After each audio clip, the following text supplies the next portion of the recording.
입교식을 우리 학생들 정말 진심으로 축하드립니다. 오늘은 우리의 종료주일이라기도 하고 이번 한 주간을 고난주간이라기도 합니다. 그래서 교회에서는 중요한 절기를 좀 여기고 잘 지키는 경우가 많습니다. 이 부활절 직전 일요일에 예수님께서 베다니에서 어린 나귀를 타고 예루살렘에 입성한 것을 기념하는 주간입니다. 그래서 어린아이들이 많은 군중들과 함께 길거리 나와서 자신의 겉옷을 예수님의 그 가시는 길에 깔아고 종려나무 가지를 꺾어서 흔들면서 우리 주님을 환영한 데서부터 기원된 겁니다. 그래서 이번 한 주간은 고난주간이기 때문에 우리들도 우리 예수님이 우리 죄를 사시기 위해서 십자가를 지신 것을 묵상하고 다시 한번 은혜를 기억하는 그런 한 주간이 되길 간절히 부탁을 드립니다. 아무래도 옆 사람 한번 인사 한번 할까요? 예수님이 나를 위해서 십자가 지셨습니다. 한번 같이 한번 인사를 네 분에게 예수님이 나를 위하여 십자가를 지셨습니다. 예수님이 나를 위해서 십자가 지셨습니다.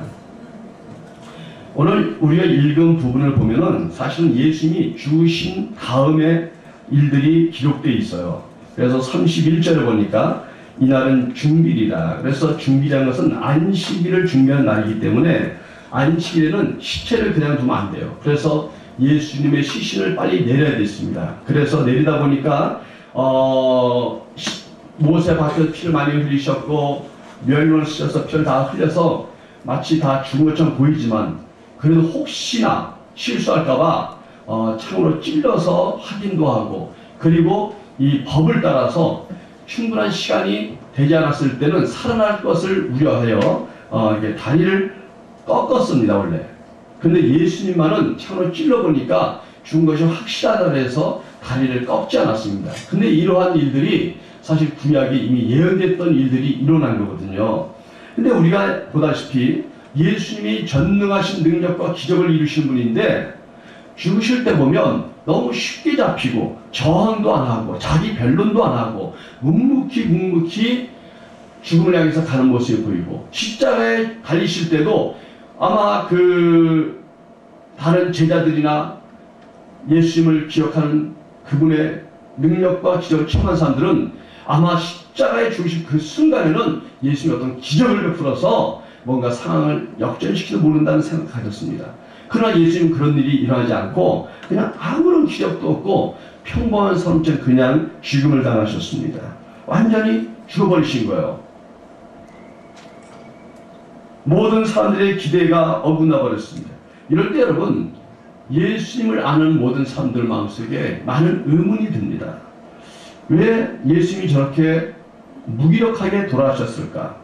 또 왜 아무 저항도 안 하시고 그냥 다 그들이 뒤집어 씌우는 억울한 죄를 다 받아서 그냥 누명을 쓰고 죽게 되었을까? 또 저렇게 예수님이 훌륭하시고 많은 사람이 따랐는데 정작 예수님이 죽으실 때 아무도 그를 변론하고 데모도 하지 않고 이렇게 저항하지 않았을까? 그리고 평소 함께 다니던 12 제자들은 다 어디 도망갔을까? 이 모습을 지켜보던 사람들 마음에는 어떤 마음이 들었을까요? 그리고 궁극적으로 하나님께 하나님 저 예수님이 하나님의 아들이시라면 어떤 의도가 있어서 예수님을 이렇게 죽도록 방치하셨습니까? 하는 진지한 질문이 생기지 않을까요? 여러분 왜 그렇습니까? 왜 하나님은 예수님을 이렇게 무기력하게 쉽게 죽음에 내주었을까요? 왜 죽도록 내버렸을까요? 이런 것들이 우리에게 주는 의미는 무엇입니까? 여러분 이 문제는 단호한 답이 있습니다. 우리의 죄를 사할 수 있는 유일한 길이 이거밖에 없기 때문에 그렇습니다. 이 방법 외에는 구원을 이룰 수 있는 다른 방법이 없기 때문에 그렇습니다. 그 당시에는 법이 어떤 죽을 사람을 살리는 것은 대신 죽는 것밖에 없습니다. 그래서 제사법도 사람의 죄를 내어 죽을 수밖에 없는데 짐승을 대신 갖다 바쳐서 짐승을 죽임으로써 대신 죽임으로써 죄를 사함받는 거였거든요. 이게 당시의 법이었습니다. 그렇기 때문에 예수님이 우리를 구원할 수 있는 죄를 용서할 수 있는 방법은 자신이 죽는 것밖에 없는 방법이 유일한 그 방법밖에 없었던 것입니다. 여러분. 그래서 자신을 제물로 드림으로써 대가를 지불함으로써 우리를 구원하신 겁니다. 여러분 이 유일한 방법을 통해서 우리가 죄 사함 받은 걸 믿으시기 바랍니다. 아멘. 오늘 우리가 세례도 받고 또 많은 사람들 세례 받았기 때문에 이 의미를 모르는 사람이 없어요. 이걸 다시 한번 확인하시고 죄의 대가를 주님이 지불하셨던 거. 그래서 우리가 구원받고 이제 하나님이 영생의 길을 열어주셨고 또 우리가 하나님의 자녀가 됐기 때문에 설사 죄를 짓더라도 진심으로 회개하고 돌아오면 또 주님이 자기 자녀를 용서할 줄 믿습니다. 이 구원의 확신 속에 살기 바랍니다. 이번에 세례자들과 세례 교육을 하고 확인하는 과정 속에서 한 가지 저도 이걸 좀 강조해야겠다 하는 걸 깨달았어요. 이미 알는 거지만 많은 성도들이 이런 거 있잖아요. 사람들이 이렇게 물어요. 오늘 밤 당신이 죽는다면 천국 갈 자신이 있습니까? 이렇게 물을 때 사람들이 믿음으로는 아멘 하는데도 어떤 사람 마음속에 자신이 있나? 근데 거기다 한술 더 뜹니다. 만약 오늘 밤에 당신이 누구랑 지독하게 싸우고 욕하고 막 저주하고 죄를 잔뜩 짓고 돌아섰는데 나중에 회개할 기회를 갖지 못하고 갑자기 죄송하지만 나가다가 차에 했을 때 회개 안 하고 죽으면 그래도 천국 갈 자신이 있습니까? 여러분 어떠세요? 회개할 시간을 갖지 못하고 나쁜 짓을 하고서 죽었어요. 천국 갑니까 안 갑니까? 가는 걸 믿으시기 바랍니다. 제가 그런 표현을 했어요.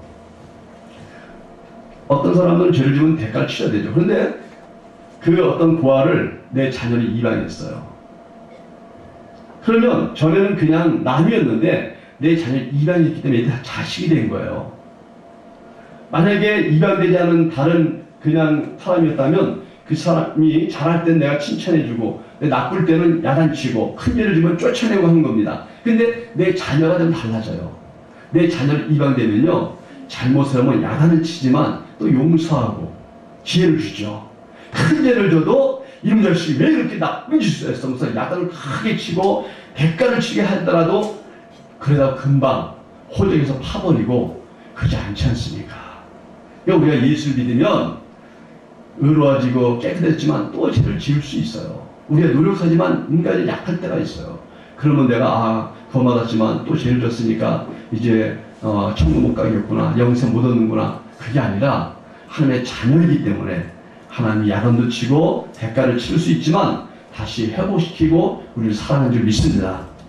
여러분 그런 면에서 우리가 이 구원은 완전한 것이고 영원한 것이고 믿으시기 바랍니다. 메스를 주님을 박차고 정말 탄자처럼 나가기 전에는 하나님의 자녀인 것을 여러분 기억하실 주님을 축원합니다. 이 기쁜 소식을 멀리 가서 전하지 못하더라도 옆 사람에게 내가 완전한 하나님의 자녀가 되었습니다. 한번 이렇게 한번 선포해 주세요. 내가 완전한 하나님의 자녀가 되었습니다. 내가 완전한 하나님의 자녀가 되었습니다. 그래서 내가 받은 구원의 가치, 규증성을 알아야 돼요. 예수님이 주신 십자가는 나를 위한 것이라는 거. 이걸 잊으면 절대 안 됩니다. 그런데 이 사건 이후에 그 밑에 소개하면은 뜻밖의 일들이 일어나고 뜻밖의 사람들이 나타나면서 장면이 전환되는 걸 보여줍니다. 오늘 우리 읽은 19장 38절에 보니까 예수님 죽으신 장면 이후에 두 사람이 등장합니다. 첫째는 아리마대 사람 요셉입니다. 그는 예수님의 제자였지만 주변 사람들이 두려워서 그걸 좀 드러내지 않고 좀 이렇게 조용히 감추고 있었습니다. 근데 예수님이 죽으셨다는 걸 알고 나서 그는 그 총독 빌라도에게 와서 예수님 시신을 나에게 인양해 주십시오. 그분의 시신을 제가 미리 사두은 무덤에다가 장사 치러드리겠습니다. 이 아리마대 요셉은 부자입니다. 그 당시에 부자들은요 좋은 장기를 사놓고 선성 사는 것처럼 좋은 데를 사놓습니다. 이번에 성주시내 가보니까요 거긴 돌이 많은 나라니까 돌에 이렇게 굴이 있어요. 그러면 온 지역에 굴이 있으면 그거를 무덤자리를 삽니다. 그래서 거기다가 시신을 잘 이렇게 향품 이렇게 몰라게 해갖고 거기다 넣고 문을 닫거든요. 그래서 돌을 굴려서 닫기도 하고 이렇게 밀었다 닫았다는 식으로 하고 다양한 그런 것이 많더라고요. 그래서 그들은 이 무덤이 있다는 그걸 무섭게 생각하는 게 아니라 그런 것들을 더 좋아하고 또 그런 것을 또 친감 느끼는 그런 민족들이 많거든요. 그런데 이 예수님을 아르마데 사람 요셉이 자기의 좋은 무덤 산자리에 모시겠다고 데려갔습니다. 그런가 하면 또 39절 보니까 예전에 밤에 몰래 찾아와서 예수님께 영적인 상담을 했던 니고데모 있습니다. 이 사람은 관원이고 뛰어나고 이름이 있고 명망 있는 사람입니다. 요즘 말하면 시의원쯤 될지 모르겠어요. 근데 이분이 자기가 신앙생활 많이 해서 많이 아는 것 같고 많은 사람이 자기에게 상담도 받고 그랬지만 그러나 예수님의 말씀을 드리면서 궁금한 게 많아진 거예요. 밤에 몰래 가서 상담한 거예요. 유명한지라 들어가지 않고 좀 이렇게 조용히 했던 것 같아요.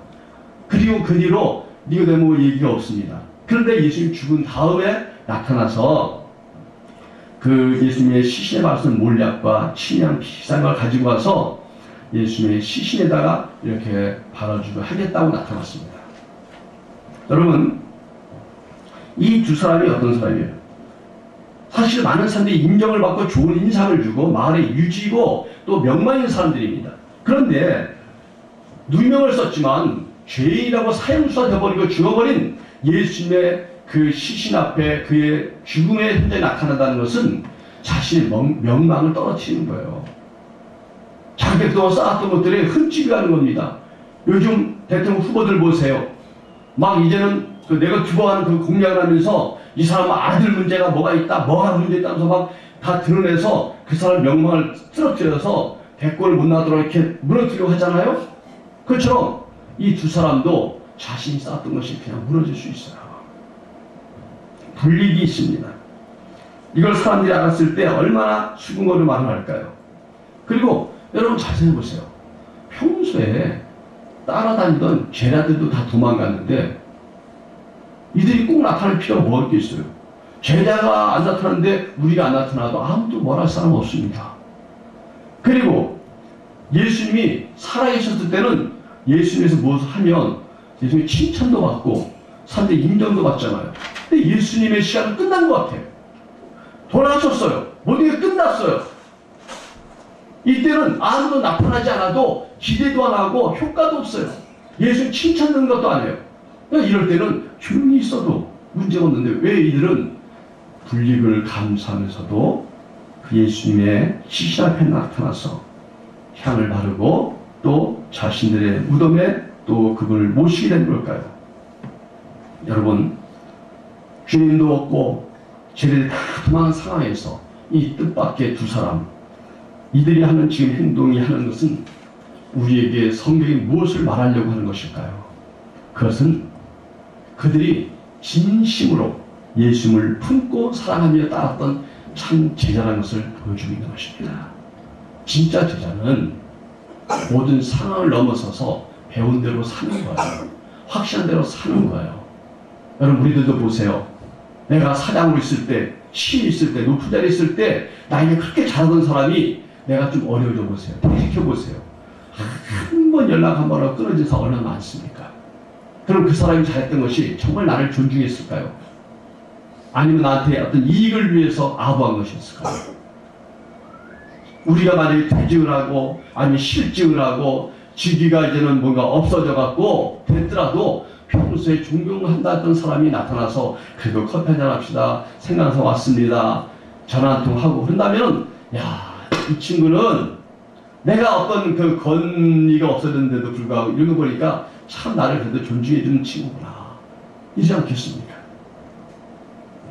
이 두 사람은 정말 세상의 이목과 어떤 불이익을 두려워하지 않는 진정한 제자라는 것을 성경은 보여주고 있는 거예요. 여러분, 우리가 믿고 있는 예수님, 이것을 사람들에게 전도하고 전파할 때 이건 결코 헛된 게 아닙니다. 이게 헛된 게 아닙니다. 우리가 믿는 하나님이 살아계시고 예수 나를 정말 죽으셨다면 이게 헛된 게 아닌 거예요. 우리가 복음을 위해서 애쓴 수고와 헌신과 봉사들, 전도 행위가 헛된 게 아닙니다. 우리 교회가 작년에 걸쳐서도 캔커피 나눔을 많이 했잖아요. 커피를 위해서 우리가 헌금하고 그걸 기도하고 또 어떤 셀들은 그걸 또 따뜻하게 데워갖고 아니 나는 좀 미지근하게 하면은 먹기 좋으니까 줬더니 뜨겁게 갖고 있잖아요. 뜨거워서 그냥 그래갖고 막 하는데 생각해보니까 그게 옳은 것 같아. 미지근하면 빨리 먹고 버리는데 뜨거우니까 좀 식을 때를 기다리면서 이 커피를 좀 오래 갖고 있잖아요. 따끈따끈할 때 정성이 느껴지고 그럴 것 같아요. 그래서 정성분해서 우리 커피를 하는데 이것이 큰 게 아닌 것처럼 보이지만 그러나 이것은 주님의 사랑을 나누는 것이고 복음의 행위거든요. 여러분 교회 와서 뭐 하나님께 달걀 하나 부활절 때 가져가고 추수한절 때 뭐 떡 하나 받아가고 성탄절 때 와갖고 사탕 받아갔던 애들이요 결국은 다 교회로 들어옵니다. 하나님 그들을 잊지 않는 거예요.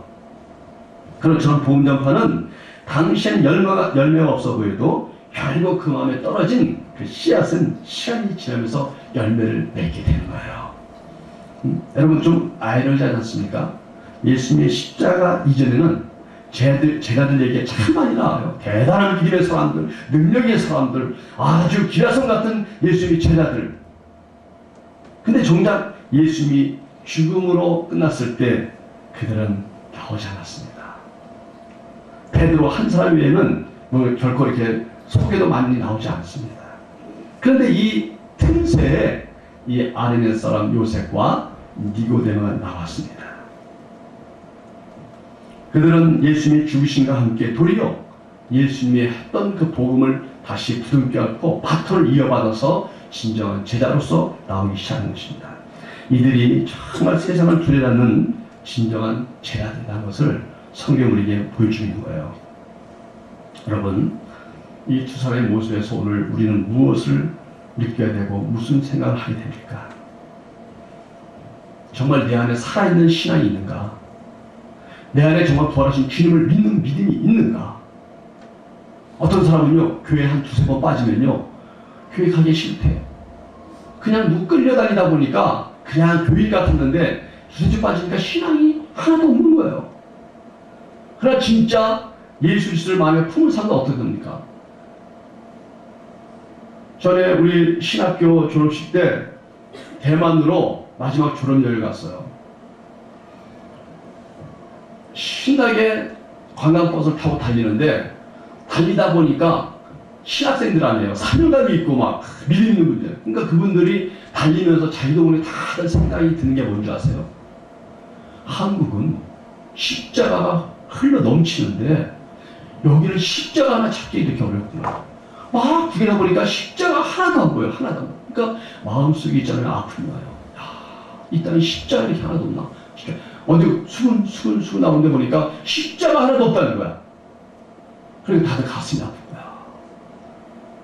그런데 어때 이렇게 관광지를 몇 군데 다니다 보니까 자 이번에는 어디 관광지인데 한 10분 뒤면 도착합니다.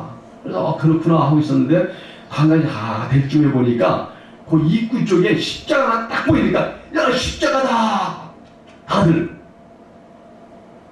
그래도 가이드랍니다. 자 여러분 여기 내려서서 1시간 동안 구경하시고 오시기 바랍니다. 내려서 이렇게 구경하다가 같이 하는 우리 신학생끼리도 야 아까 그 십자가 교회 한번 가볼까? 여기는 어떻게 생겼나? 슬슬 구경 갔어요. 갔더니요 이미 벌써 여러 명이 와갖고 거기 앉아갖고 기도하다 보니까 이 땅에 십자가 없는 게 가슴이 아픈지 막 울면서 기도하는 거예요. 그러니까 우리 따라 들어간 우리들도 같이 막 기도하고 근데 보니까 점점 사람 다 그리 보이는 거야. 우리 신학생들이 관광지에서 그 외진데 떨어지는 교회로 다 모여들어갖고 기도회가 갑자기 벌어지는 거예요. 그래서 역시 하나님의 사람들은 하나님의 교회에 마음이 있고 정말 주님 십자가에 이렇게 가슴 아파하는구나. 여러분 내가 교회 몇 번 못 가면 가슴이 아파야 돼요. 교회가 없는 것을 가면 교회를 찾아야 돼요. 그래 출장 가면 교회부터 찾아가야 돼요. 내가 주일날 바쁘니까 어느 교회 갈까? 이 근처 교회 어떤 교회가 나한테 가까운가? 전략을 다 짜놔야 돼요. 출장 갔으면 여행 가도 내가 그런 주일날이 이렇게 겹쳐되면 어떻게 어떤 교회 갈 수 있을까? 그걸 미리 정보를 알아둬야 되는 거예요, 여러분. 가면은 치킨 시켜 먹을까? 여기 특산물이 뭔가? 여기 관광지 어디 코스? 차를 빌린데 얼마인가? 엄청나게 머리에 좋으시면서 교회는 찾지 않아. 따라합시다. 앞으로 어디 가든 주님을 기억하자. 교회를 찾는 힘이 바로 그런 거예요. 제 경험을 얘기하면 제 믿음이 제일 좋을 때가 25세 때였습니다. 너무 뜨거웠던 것 같아요. 내가 살아도. 근데 그때 밤마다 기도를 했어요. 취침 전에. 근데 한 1년 이상 기도하니까 기도가 너무너무 좋더라고. 막 하나님이 기도만 하면 그냥 가까이 계시는 거야. 신나는 거예요. 그런데 어린 나이였고 훈련을 받지 못해서 그때 제가 다니던 그 설계사에서 울산 화력발전소를 짓고 있었는데 거기에 감축겸해서 이제 그 출장 가서 그 공사한 현장에서 뭔가 문제 있으면 곧바로 이렇게 설계 명령 해줘가 하는 그런 걸 보완하러 가야 됐습니다. 그래서 팀이 갔어요. 그래갖고 이제 뭐 그 차량선 안 갔고 과장과 대리 직원으로 합쳐 실무진만 갔어요. 그런데 한 사람 이렇게 거기 숙식비가 나오잖아요. 근데 이제 가다 보니까 머리들이 아주 좋아져갖고 어떻게 하냐면 두세 사람 몇 사람이 모아서 호텔방 큰 걸 얻어. 그래서 거기서 같이 자고 같이 먹는 거야. 그러면은 돈이 좀 이렇게 전략이 되는 거예요. 그리고 또 같이 얘기도 하고 재밌고 와서 또 이렇게 뭐 내일 일하는 거에 또 이렇게 나누기도 하고 그렇게 없더라고. 그 이제 경험 많은 과장님들이 나도 모르게 그냥 그런 거다 따라들어서 거기 같이 기숙을 했어요. 밤 10시에 업무 끝마치고 오면서 저녁 뭐 이렇게 그분들 술 한잔 먹고 막 그래요. 그래서 오면 한 11시 돼요. 피곤하잖아요. 아침 6시면 현장 가서 식사를 해야 돼요. 거기서 식사하고 거기서 시작을 하는 거예요. 2달 있었습니다. 정신없이 살다가 왔어요. 와서 한 1년쯤 있다 보니까 뭐가 허전해. 너무 허전해. 왜 일까? 알고 보니까 기도가 끊어진 거예요. 출장 간 사이에 기도가 끊어져 버린 거예요. 같이 자니까 기도할 수 있는 분위기가 안 되잖아요. 피곤하니까. 그래서 그냥 계속 그냥 현실에 맞춰서 그냥 자고 그냥 놀고 그냥 그분들 술 한 번 더 따라다니면서 그냥 술자석에서 난 고기나 먹고 있고 이러다가 그냥 혼자 와서 그 청소 맡고 말단 직원이 그럴 수 없으니까 그냥 거기 편승했죠. 신앙이 매일 끊어졌어요. 매일 끊어졌어요. 다시 그 신앙의 벽을 쳤는데 굉장히 오래 걸렸던 생각이 듭니다. 여러분, 내 안에 정말 주님이 계신가? 내가 주님을 찾는 신앙이 살아있는가? 보이는 환경과 사람들이 이목이 아닌 내 자신의 정말 변하지 않는 생명력 있는 신앙이 있는가가 중요하다는 믿습니다. 그리고 이 사람들이 이목과 그들이 분리를 나올 수 있는데 불구하고 나타난 이 두 사람처럼 나는 그런 외부적인 두려움을 이길 수 있는가? 이러한 나에게 공격하고 위협하고 압박하는 것을 담대하게 내 신념과 믿음을 꺾이지 않고 말할 수 있는가? 여러분, 세상에서도 자기 신념을 가지고 불하지 않는 사람이 뭐가 되는 거 아니겠어요? 예수님과 똑같습니다. 자기 믿는 신앙을 위해서 불하지 않는 신념과 자존감이 필요한 거예요. 내 안에 그런 두려움을 이길 수 있는 일입니다. 우리 군대 간 청년들 우리 좀 제법 돼요. 군대 가면 두 가지예요. 믿음이 확 좋아지는 친구가 있고 믿음이 나빠지는 친구가 있어요. 믿음이 좋아지는 친구들은요, 여기서는 별로 이렇게 티 안 났는데도 막상 딱 가니까 이러다가 내가 이 교회 다니 어렵겠구나. 그래서 마음 확 잡고서 막 열심히 신앙생활하고 막 그 상관한테도 교회 가겠다고 우겨갖고 끝까지 하면은 거기서 이렇게 믿음으로 인정받잖아요. 믿음 있는 사람 인정받으면 제가 있을 땐 그런 별명을 줘주더라고. 중환자. 예수 믿는 중환자. 교회 가신 사람이면은 야 지금 훈련인데 무슨 교회 간다고 해. 이러면 옆에 대장이 보내줘. 쟤들은 중환자잖아. 중환자들만 교회를 갔다가 극한 상황에서는. 경환자들은 안 돼. 압박이 심해서 경환자 갖고 못 버텨. 중환자. 아니 예수에 빠진 중환자. 그런 별명 갖고 왔었어요. 두려움을 이길 수 있는 신앙이 있는 거야. 그게 진정한 제자라는 것을 오늘 성경이 보여주는 거예요. 여러분, 이번 한 주간은 고난주간입니다. 우리가 예수님의 고난에 동참하는 그런 한 주간이 되면 좋겠어요. 그 제가 제안합니다. 이번 주간 중에 한 끼 정도 금식을 하거나 아니면 또 가능하시면 하루를 금식하는 그런 걸 하면 좋겠어요. 그래서 어떤 날을 해도 좋지만은 제가 그때 금요일을 참겠나. 금요일이 그래도 예수님이 십자가에 죽으신 날이 바로 그 날이거든요. 그래서 또 주일날 부활하신 거거든요. 그래서 금요일날 가능하면 아침 금식을 하던 아니면 점심 금식을 하던 원래 아침을 안 먹는 분들은 그 금식 아닙니다, 여러분. 난 아침 안 먹었대요. 원래 안 먹는데 그러면 안 되고 그러시면 안 돼요. 한 끼 더 하셔야 돼. 그러니까 차라리 아침을 먹고 점심을 안 먹든가. 그래야지. 아침 원래 안 먹고 뭐 어떤 친구들하고 다 늦잠을 자갖고 11시에 일어나. 그럼 12시에 먹고서 아침 금식에. 그건 아니죠. 한 끼 금식 정직하게. 아니면 또 가난한 사람은 하루 금식 하면서 주님의 고난에 동참하는 마음으로. 근데 금식만 해갖고는 안 됩니다. 금식만가 아니고 우리가 주님을 묵상하고 우리 예배도 드리고 뭔가 기도를 해야 되지 않습니까? 그렇기 때문에 그날 우리 금요기도 때 한번 우리가 주님의 고난에 동참하는 마음으로 금식하시고 금요기도에 나오셔서 함께 주님께 기도 찬양하면서 주님의 고난에 동참하는 그러한 이번 기간이 되면 좋겠다. 여러분 가능하십니까? 한번 죄송해요. 나는 이게 좀 분명한 사람이니까 한번 난 분명히 가능하다. 한 사람 손을 들고 모르겠다는 사람 가슴에 손을 대고 생각하겠다. 아는 사람은 고개를 숙이세요. 왜냐면 미망하잖아. 응? 자, 나는 가능합니다. 하겠습니다. 동참하겠습니다. 한번 손을 드시고. 그래 너무 감사합니다. 그래 우리가 이걸 행위 자체가 대단한 건 아니지만 그래도 우리가 이름을 통해서 하나님의 표현하는 거죠. 그리고 또 한 가지는 다음 주일은 부활주일입니다. 그래서 우리가 부활의 기쁨을 나누는데 저번에 우리 예배 담당하는 우리 이은배 목사님하고 또 이렇게 이제 다른 사람을 좀 얘기 좀 했는데 되게 부활절 때 달걀 나눠준다고. 근데 우리 교회에서 아이들을 위해서 교인들을 달걀 하는 건 괜찮아요. 그건 상관없는데 우리가 좀 바깥에다 좀 뭔가 부활의 기쁨을 나누는 선물을 맞춰야 해갖고 처음에는 생명의 떡 대신 우리 주님을 기념하기 위해서 떡을 맞춰주자. 그랬더니 솔직히 떡을 말이에요. 그 비닐에 싸고 줄 수는 없잖아. 누가 먹겠어 요즘에. 그러니까 멋지게 이쁘게 포장해. 그러다 보니까 인터넷에서 해봤더니 세상에 떡 2개 들어가고 하나가 1,100원. 만약에 1,000원까지 해준대. 그러면 우리가 캔커피 할 때 한 사람이 30개 들고 나가잖아요. 그러면 떡을 30개를 세트로 하면은 한 사람당 33,000원이 되는 거야. 3만원 정도. 그러면 우리 교인이 지난번에 캔커피 때문에 70분 나가셨더라고. 그러면 73이 210만원. 제 얘기 듣고 혹시 감동되고 끝나자마자 저한테 말씀하시면 제가 210만 내겠습니다 하면은 다음 주에 떡을 마서 하겠습니다.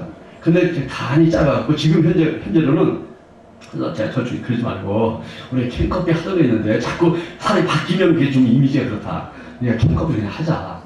그렇게 했습니다. 그래서 제가 캔커피전들을 나눔, 이제 부활절 부활의 기쁨을 나눔. 그래서 제 생각에 보다가 그냥 우리가 전도 이렇게 명함 부착을 해준 게 있었어요. 근데 그거 하지 말고 이번 특별히 맞춰서 부활절 어떤 기념 명함을 해갖고 거기다 뜯겨서 나누도록 하면 좋겠습니다.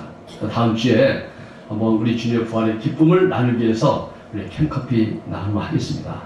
그래서 사실 오늘 주보에도 여러분 캔커피 헌금 같은 거 넣어줬는데 한번 자원할 마음으로 되는 대로 형편을 헌금해 주시면 다음 주엔 누구나 가져갈 수 있도록 더 많이 낸 사람이고 덜 낸 사람이 있겠죠. 상관없이 해서 한 사람이 시간만 내고 하겠다면 점심 먹고 셀별로 잘 이렇게 또 구성해갖고 한 사람씩 한 박스 들어가서 나누면 해봤지만 10분, 15분을 다 나눕니다.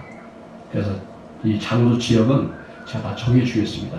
많이 가는 대로 이렇게 어느 팀을 이렇게 하면 좋겠다 이렇게 제가 해줄 테니까 한번 이번에 고난주간에 금식하고 기도에 참석하는 거 그리고 부활주 때 캔커피 나눔하는 걸 통해서 우리가 주님의 고난과 벌에 동참하는 의미를 가지면 좋겠다. 여러분 믿음이라는 것은 고난 중에 어려울 때 방심할 수 있을 때 유혹이 많을 때 내가 너무 편안해서 신앙생활을 유지할 필요 없을 것처럼 보일 때 유지되는 게 진짜 신앙입니다. 운동선수들도 아무 시합이 없을 때 자기를 더 단련하면서 체중 조절하고 훈련하지 않습니까? 시합이 오면은 아주 집중적으로 체중 조절하면서 노력하지 않습니까? 예수님 사람들도 주님을 위해서 뭔가 한번 도전해야 된다고 믿습니다. 복음은 헛되지 않습니다. 우리의 어떤 행위가 반드시 주님의 가운데 씨앗이 나타나고 열매 맺힐 줄 믿습니다. 한번 같이 기도하겠습니다.